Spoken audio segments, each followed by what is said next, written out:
Hello and welcome back to a new episode of the podcast. I'm Gwen and I am so happy you're here. You are here, hopefully, to create an awesome life. And boy, oh boy, do I have an incredible guest for you. So, Sheri Salata is our guest today. Sheri is an author, a world-class producer. She is the founder and CEO of the Support System, which is an online global membership for women that's dedicated to creating real-life transformation. I've been in Sheri's educational ecosystem for almost the last 2 years, first by reading her book, The Beautiful No, then listening to her podcast, enrolling in her course, becoming a member of the Support System, and now being on her advisory board for her education world. It's just so good. I so recommend that you get into her world and check out the Support System and all that she's creating. Sheri has spent 20 years working in the land of Oprah, finishing the glorious run working with Oprah as the executive producer of the final season of the Oprah Winfrey Show. She was president of Harpo Studios and president of OWN. And you may have seen Sheri in the show season 25, Oprah Behind the Scenes. That's where I first learned of Sheri before getting her book. So this is such an uplifting, inspiring, leading edge conversation. I hope you really enjoy it. Now here's Sheri. Hello, Sheri. Welcome to the show. Gwen, I'm so delighted to be here. As you know, I'm very excited for you. This is exciting, this new podcast. Thank you so much, Sheri. It is, I just have to start with true appreciation. The fact that you're on the show, I'm so excited. So thank you so much for making the time today. Of course. Absolutely. So where I'd like to start is this podcast is all about creating an awesome life and teaching others to do the same. Right. So to kickstart us, I'd love to hear what are some of the pillars or the themes that you're cultivating that are awesome in your life these days? Oh, gosh. Well, I really feel, Gwen, like I am in this momentum surge, and it's in alignment with what I see going on for women in this time in human history, that we are just completely turning the paradigm for what's possible upside down. We are really discarding the training and the limitations of the old patriarchal structure. And as we step in the river and start getting into flow, we are actually living the change that we're helping to make. And I feel like I'm in the midst of that. And it is the most exciting time to be alive. Best time of my life is right now. I love that you say that. You say that. So for anyone listening, I'm in Sheri's educational ecosystem. I'm deep in it, been in it for 2 years. I love it. And you do say that a lot, that it is the best time to be alive. It's so funny because you also can look at the news and say it's the worst time in history to be alive. Tell us about where that's kind of coming from and maybe help enroll some people that this is the best time to be alive. Yes, this is the best time in human history to be alive, bar none. And here's what I'm going to say about that. First of all, we tend to romanticize the past. Let me just tell you, and stop watching the news. You can know what you need to know in little dribbles and drabbles, but do not feed yourself a steady diet of that. That's what's going on externally. And if you go back in history, I mean, listen, I was a little kid in wearing my bell bottoms and tie-dyed shirts when the Vietnam protests were going on and the country was completely divided. So there's always something. Then there's world wars. Then there's the Great Depression. Don't fall into the trap of romanticizing how great the past was and how much better it was than now. Here's what's great about now. We're having this conversation. And I'm in my house. Look at, there's my furniture, there's my paintings, and you're home, I'm assuming. Yes. And we can have this conversation and reach out to thousands and thousands of people around the world, and with nary a bag packed. And what that means for us is our opportunity to be connected, our opportunity to share useful information, and all that this time requires is for you to put your hands on the wheel and become the true manager of your life experience and really decide what kind of life you want to live, and really take ownership of what you let in and what you focus on. And once you do that, like, listen, I remember I was at last year I was in Florence. I had taken a group of women to Umbria, and I was in Florence afterwards, and I was at the Pitti Palace, which is quite beautiful. It's it's very beautiful and it's very huge. And afterwards, I'm in the courtyard, sipping on something, and I'm like, oh my God, it really sucked to be a princess here. There wasn't a bathroom to be found. They had no agency. Oh yeah, you can sit behind these, concrete walls or these limestone walls forever and wait for someone to give you permission to leave. I mean, can't decide who you're going to marry. You can't decide what your life's going to be like. You just walk around in stinky clothes that probably never get cleaned properly, and with your dirty hair twisted up with some sort of fake powdery stuff to try to, quell the odors. It was not a great time.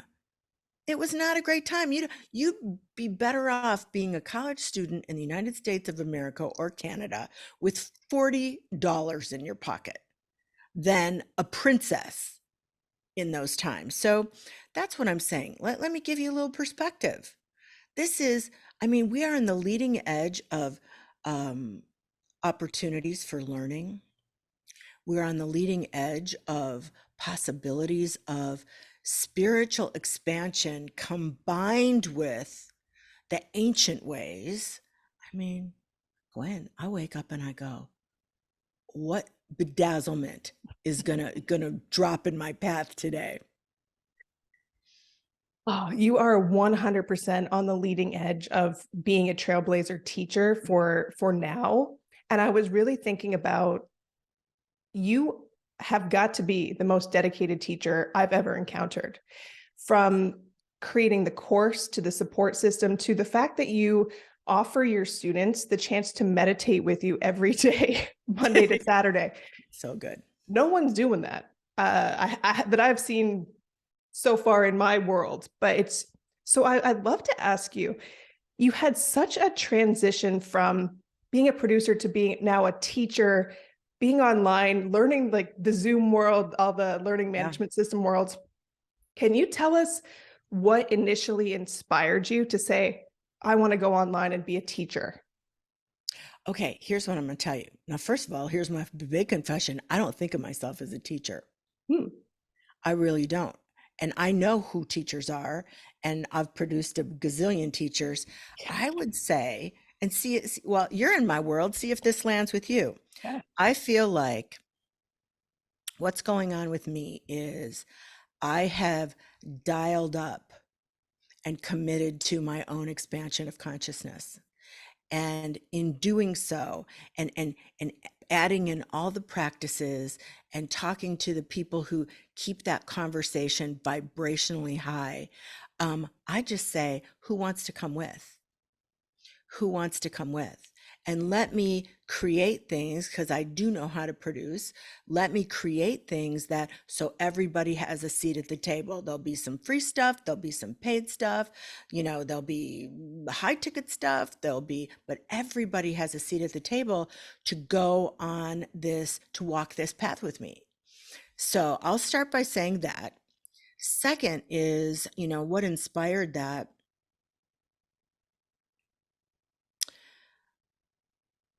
I am one of those people that I have to see how bad something is before I'll do anything about it.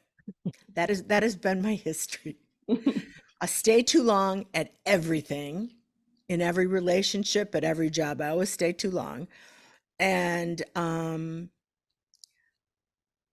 always, you know, there's a little bit of me that leans into misery as my compass. Like once I'm miserable, I'll make a change. But I think I had to get to what I viewed as the very top of the mountain professionally. And that's in my view, the very top of the mountain professionally, having started at the humble base of the mountain, in order to see it isn't about this. Mhm. Not about this. Oh my God. When somebody could have whispered that to me when I was at the bottom of the mountain. It's not about this. It isn't about that. It's about what lights you up and leaning into that. And it can be anything. And, I would say that in an effort to then figure out what's my business going to be. And, I was very drawn to the young people I was meeting who were entrepreneurs because I was like, hey, how come you have a better job than I do? How come you have more? Because they're like, oh, it's so hard, Sheri. It's so hard. I'm like, is it? And I'm like, give me an example. Like, what are you doing on Friday? Well, Friday's my massage day. I'm like, is it? I'm like, oh, that sounds real hard. No, and I know there's stresses and pressures because, there's no paycheck unless you manifest it. So I just a little, but I definitely was like, that's what I want. I want freedom. Like this has been great and it's given me such a foundation, but I want freedom. I want to create my own things that are pleasing to my eye and to my spirit. But it took me a while. I mean, it was tickety tacky. I was trying, I was coming at it from, even though I worked for a female company and a woman, um, it still was a time when all companies were kind of like the old patriarchy. Like it was, there was a structural energy of the time. And I don't know. And so then I was trying to duplicate that in my own way. And I'm like, this still doesn't feel right. And this still doesn't feel right. And this still doesn't feel right. And I'll be perfectly honest, what was the last pin, the last thing that swerved me into the direction I am now was Kathy Heller, very famous podcaster and teacher. And she was like a dog with a bone with me. I was a guest on her podcast. She kept coming at me saying, you need to do what I do. And I'm like, I don't think so. You need to do what I do. Well, thank you so much for your suggestion. You need to do what I do. And finally, I was like, Sheri, this woman who you don't know personally will not let it go. Maybe it's the universe giving you a big clue. And so, then began, Gwen, the walk of, how do I get over my fears? How do I release my fear of being the one, having always been the one behind the one? How do I do that? And I just sucked it up. And pretty soon I was like, I like this. This is really great. This feels like I'm on mission. This is right. This is my next right thing. That is you were truly, like right there behind people, right in the spotlight, the biggest possible spotlight. Yeah. So take us to you deciding, okay, all right, I got the message. I've got to start teaching.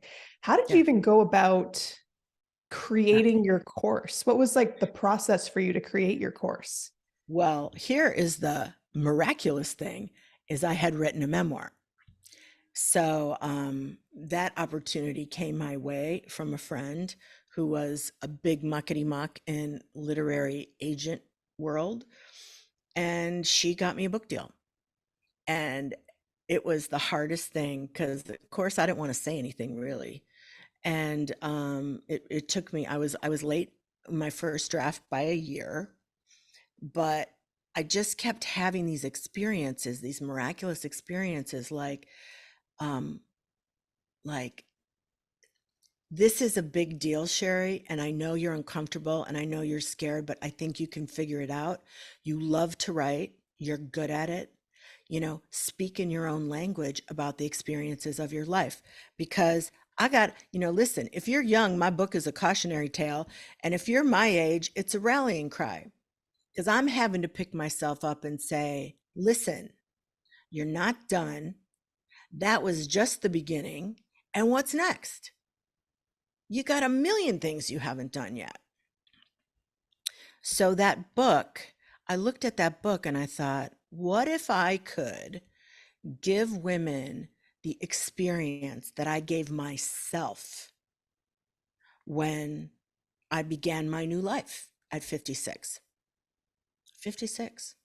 I began my new life and I was like, what that whole experience from the honest evaluation, the excavation, the new dreaming. Maybe I could figure out how to give people that experience. So that ultimately became the course, which now I'm just about to do cohort 6. Yes. So it's magic too. I just love doing it. It's actually so magical how people get into your world too. I just remember I was looking back on my iPad of when I bought your book, because I just remember at that time feeling a little bit numb in life, wanting to see something real, wanting to I don't know, I just needed something more. I'm like, what is going on in life? And your book, you came to my mind. Like I knew who you were, but I didn't. Anyway, I read your book. Then it was like podcast, course, Yeah. support system, and then haven't left Yeah. yet. But yeah, cohort 3. Shout out to all my cohort 3. Cohort 3, Gwenny. Oh, that was a good cohort. Oh, they're all so good and so They're all different, so I'm good. They're sure. all so good. So when you were actually thinking, okay, I'm gonna make my course, so I have this awesome book I can use Yeah. as a foundation. Yep. How did you go about literally piecing it together and saying, okay, but I need to put my course on the internet, I need to record Right. videos? Like, how did you kind Right. of figure all that out? Well, once I realized I could use my own memoir as the textbook, and I had done I had created a workbook to go with it, for the paperback version. And I went back and took what I had created as a workbook, and I'm like, this is really good. This is a really great place for us to go. But so that wasn't that it wasn't that hard. It was like, okay, and I obviously I did not do this by myself. At the time, my right hand, Courtney Horvath, I really leaned big into her, like, figure out Kajabi, would you? Um, Yeah. I am not the ace of figuring out tech, although I still learn it and use it. Um, so yeah, and so then I was like, okay, here's what I want to do. I'm going to do some intro videos. But I decided not to make it evergreen, and maybe I'll change my mind. Maybe next year I'll create the course, I'll package it up, I'll do the videos, and I'll serve it up as an evergreen thing. But what happened was I began to see the magic was really happening in my live sessions. It's like I'd have them read chapters, I'd have you guys do exercises, writing exercises, transformational writing. But when we'd meet, that's when we'd really that's when the divine could come in and the right questions would get asked and the downloads would come and the chat was going crazy. And that's when I was like, that really is, for me anyway, that's really where I feel like I'm of service. It's really fascinating to me. It sounds like you really just stayed in your own lane. You weren't like, oh, I need to take all these courses about making courses and hire people. Like, was it literally you just kind of wrote down, here's the structure? Like it was just you didn't have, or Well, Courtney was helping as well, but of course, of course, Courtney was a huge help, but yes. I had already made some of those mistakes. So when I was trying other businesses, which I'm not even really sure what they were kind of digital websitey things, and I had blown all this money to tell, on people who were going to tell me how to do it. And after I had blown, I mean, tens upon tens, could be we could be talking six figures, Yeah. Wow. of people who didn't know as much about me and what my brand should be as I did. And I'm just like, this is the discernment that's required. There are resources that you can pay for to make your life better, to support you in that, and to support you in building a business, for sure. But you got to have some discernment, because you've got to be the one. You've got to be the expert. So I had made so many of those mistakes. And listen, my blood pressure would raise when people started talking about funnels and you got to do this and why aren't you doing this? And you're crazy. You're leaving money on the table if you don't do this or that. And I just had to learn. I was in some entrepreneur groups and I'd hear people start to talk and I'm like, oh my God, my blood pressure is soaring through the roof, because I would end up feeling like, Sheri, you're not doing enough. You're not doing enough. And then I'm like, that is not the life I want. To sit around talking about that I'm not doing enough. I am going to tune all that out and really do the work that I'm talking about, which is tuning in, leaning into what feels good, and then letting the universe assist me in making that happen. Wow, so beautiful. And you just reminded me of, in the support system, there's a dream work session. There's sessions where if you're interested in entrepreneurship, you can learn together. And when Sheri was explaining how she started her business, she goes into so much more detail. It's like, it literally brought me to tears. I was like, wow. You were crying, Gwenny. Oh my gosh, you brought me to tears. I'm like, why are you crying? Because I'm crying now. What happened? You touched me. So the reason I'm saying this is, y'all want to see this, jump in the support system and watch the replay.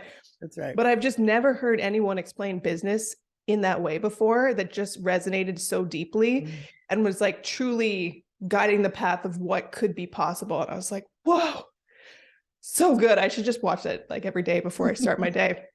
So to anyone out there who is feeling that inspiration, they want to create their own course, what advice would you actually give to somebody to create and put their curriculum out there to sell to the people? Well, listen, it's the best advice ever. The advice is really to stay in your lane. Your brand should be you. Don't try to imitate anybody else. There's enough of that going on, like when I see people, putting out their content and they sound like a lesser experienced version of other people. I'm like, why I don't know if that's a good idea. It really is just, okay, here's what I'm going to say, because this isn't technical advice and that you can get from Gwen. This really is about, you got to be doing the work to get your feet on the right path. And so if you're all abuzz about starting your business, but you aren't meditating, hydrating, doing breath work, opening your day with thunder, doing an appreciation practice, if you don't have your practices dialed in, if you're not doing the work, it's hard to hone in co-creation with the universe, into what you should be offering and what it should be and what you should say and what you have to give. Really hard to do. And so don't sacrifice the real work for the technical how to do's. That's what I say. So good. That is so good. Because even if you do reach, say, financial goals or student goals, it's going to feel empty and kind of sad. Yeah. And also here's the big thing for me is that, I love the support system. I love it. I love it so much. I pour myself into it because I love it. I see it as a vibrational way stop in the days and lives of women around the world. But the truth is, I do it for me. So stop with the talk about how you're going to, I just want to serve people. I just want to serve people. That is a little codependent thinking that maybe you'll make me successful, God, if I'm not trying to do anything for me, but I'm just being of service to other people. I am always talking to myself. I am always talking to myself. And this business, this work, this company that I've created, these offerings that I'm offering and creating, I love them. They make me feel so happy. And I'm talking to myself and I'm staying in the conversation. And then all of that goodness spills over. And that's the offering to my members or my course takers or my life labbers or anybody in my world. That's the offering. It isn't me just saying things. It's me. I do it for me. That's the truth. I do it for me, and I'm doing it in collaboration with all the spirit teams I can call in. And then if it's of value, you'll see the light and you'll find me. That's one of my favorite things about learning from you, because it feels so real. Because I have been in courses and learned from people who are saying the things, but it doesn't feel like they're embodying it. You're truly embodying your teachings. And yeah, you're like, I'm learning. I'm here to learn too. You always say that. You're not like, oh, I already know this. I'm holier than thou. That's never the case. No. So I've two more questions for you, and then some rapid fire. Okay, good. Something that you have truly changed my life with is people pleasing, or letting go of the people pleasing. You have workshops on it. It's something that if you're going to be a course creator, an entrepreneur, you're putting yourself out there, it can come up. So what would you say to anybody out there who has some people pleasing tendencies to perhaps unhook from some of those tendencies? Right. This is such a big one, Gwen, as you know. This is the thing. You have to promise yourself. You have to commit. You have to dedicate your focus to eliminating this from your life, and end up where the only person you're interested in pleasing is yourself, across the board. I'm talking partner, I'm talking kids, I'm talking boss, I'm talking friends, I'm talking the only person whose opinion matters needs to be yours. And when you do that, and your relationships start getting healthier, which is, I'm just pleasing myself, and I want you to do that too. You don't have to please me. I'm pleasing myself. Oh my gosh, the freedom that comes with that, the authenticity and the freedom that comes with that. I can look back and see, oh brother, I was almost trained to be codependent, which is, are you okay? Are you mad? Is everything all right?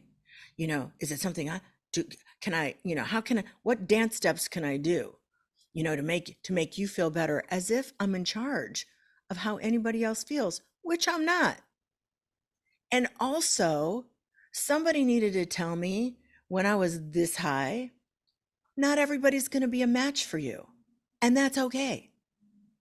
You decide. Maybe you don't want the person that you're trying the hardest to please. Maybe that's not a relationship that's supposed to be in your life.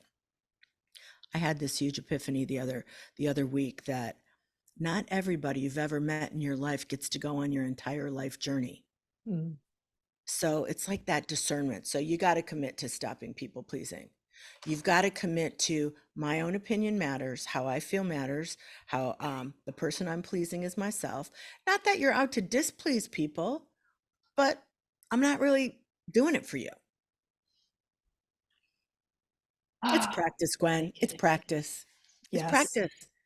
And the situation will come up and you'll be like, how can I please you? And you'll be like, wait, I committed to this. I'm going to practice something different.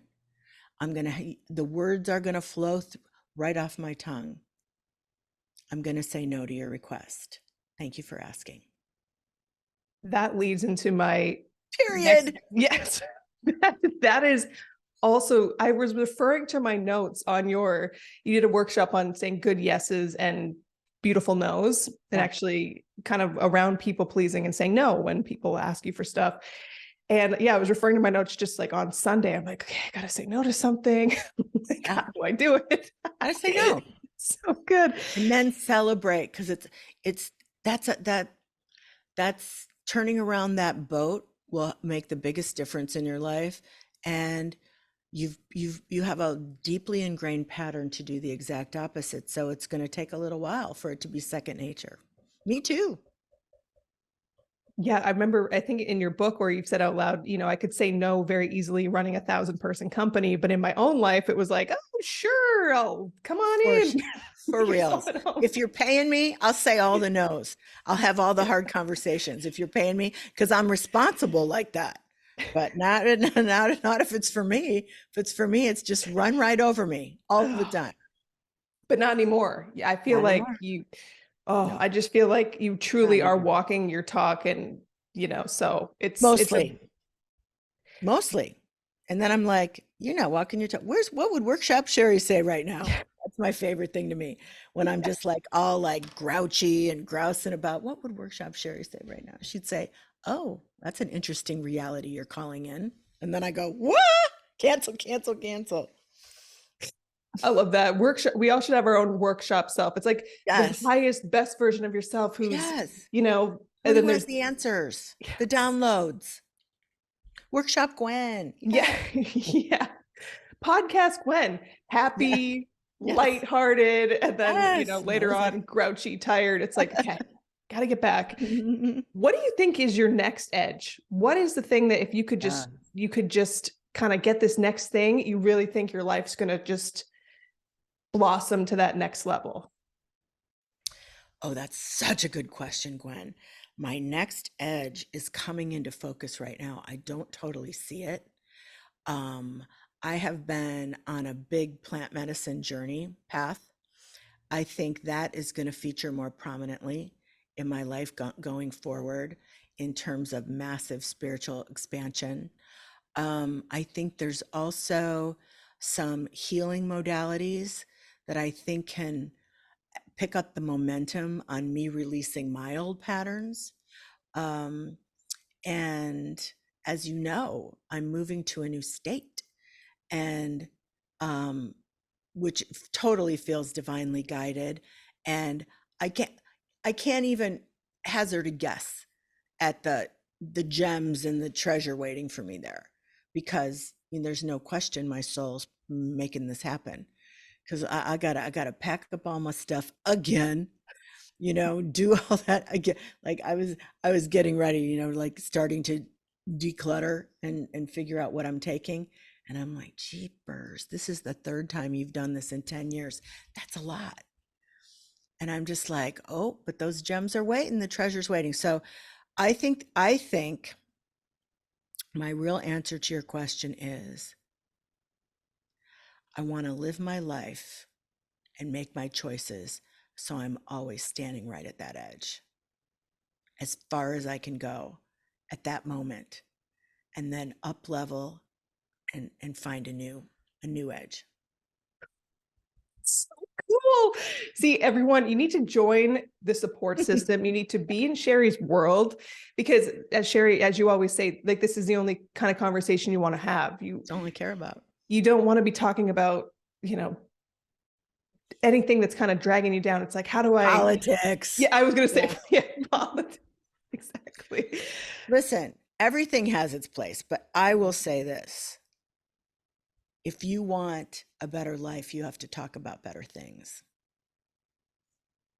You got to program your life with better things. You got to decide that you will manage this life experience, that you will manage it like your most treasured, wonderful thing. And you'll really pay attention to the stories you're telling yourself. That's one of your great teachings as well, is tell a better story, tend to your garden first. Oh, so many good things. Okay, I have a few rapid fire questions for you to wrap us up. Okay. So my first question for you is, what is an awesome vacation spot that you love?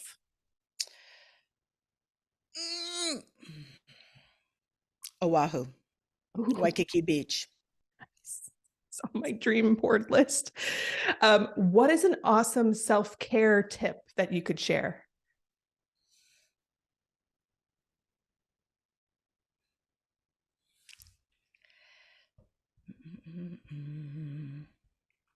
Well, I really love, because I find this so delicious, I love to do sessions with healers. So whether it's body work or energy work or um, any kind of mystical, magical thing, I love that.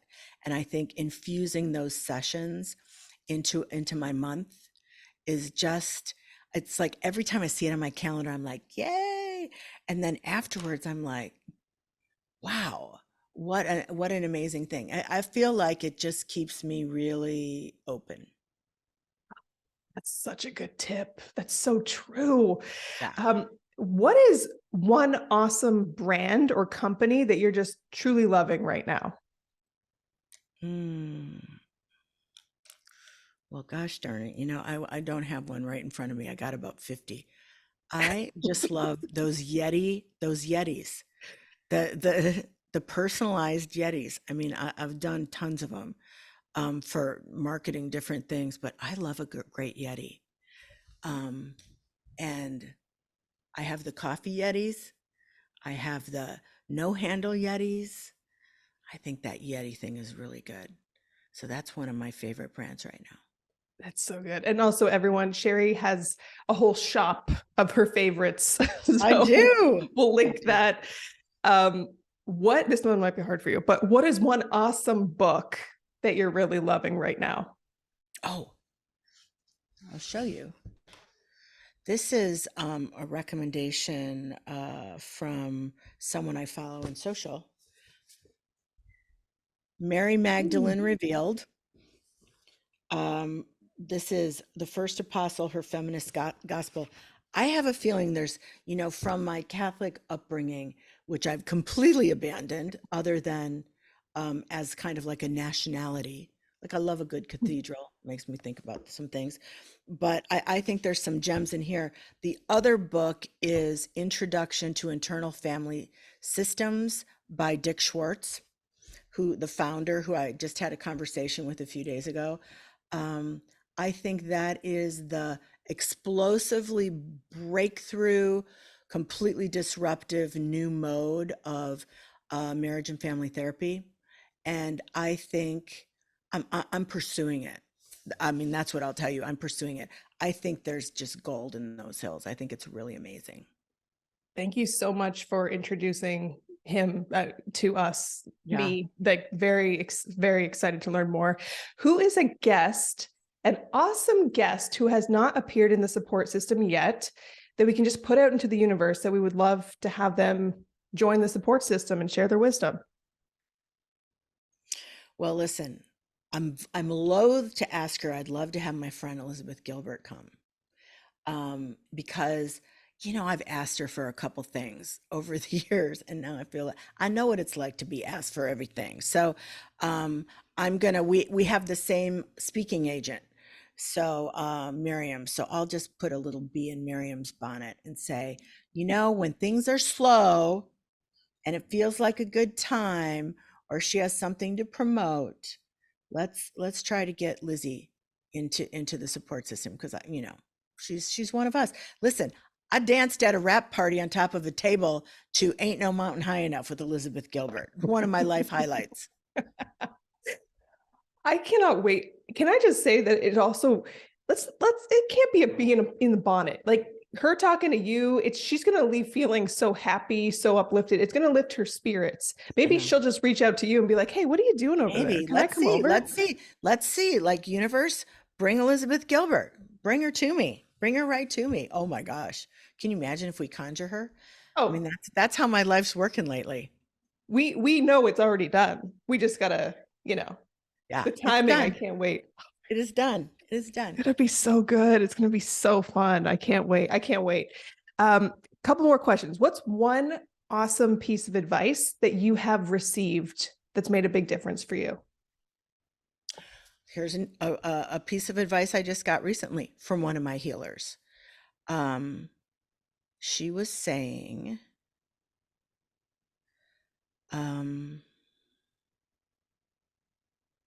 we were talking about my move. I'm moving to Georgia.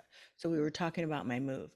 And she was saying, the universe requests that you be completely open and not get tied up in the details of what you want in the next version of your life, because the universe is going to do wild, crazy, unbelievable things that if you were dialing it up, you might not see it. So just get yourself in a yes stance. So I've been thinking about that and thinking about, what does that mean? It means like you're leaning forward. You're not like sitting back going, all right, universe. It's more like, ready. Yes, ready. And so I've really been thinking about that advice and thinking about, I like to do visioning with details, but the thing I need to get better at is let it go, because the universe's plan is way cooler than mine. I'll be like, and then I want this, and then I want this much money, and then I want this, and then I want, and all that's fine and it's fun and it stirs the pot.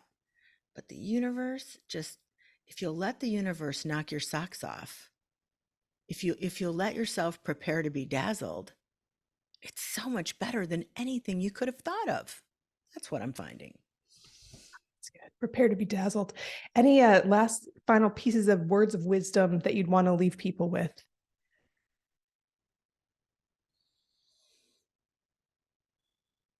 Do not settle for a mediocre life. Do not settle. It's in your hands. Do not settle. Don't let yourself do that. And don't wait till it's late to try to fix it. Just let my words fall on you and unlock something in you.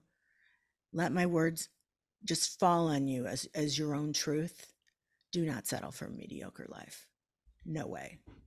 Not good enough for you.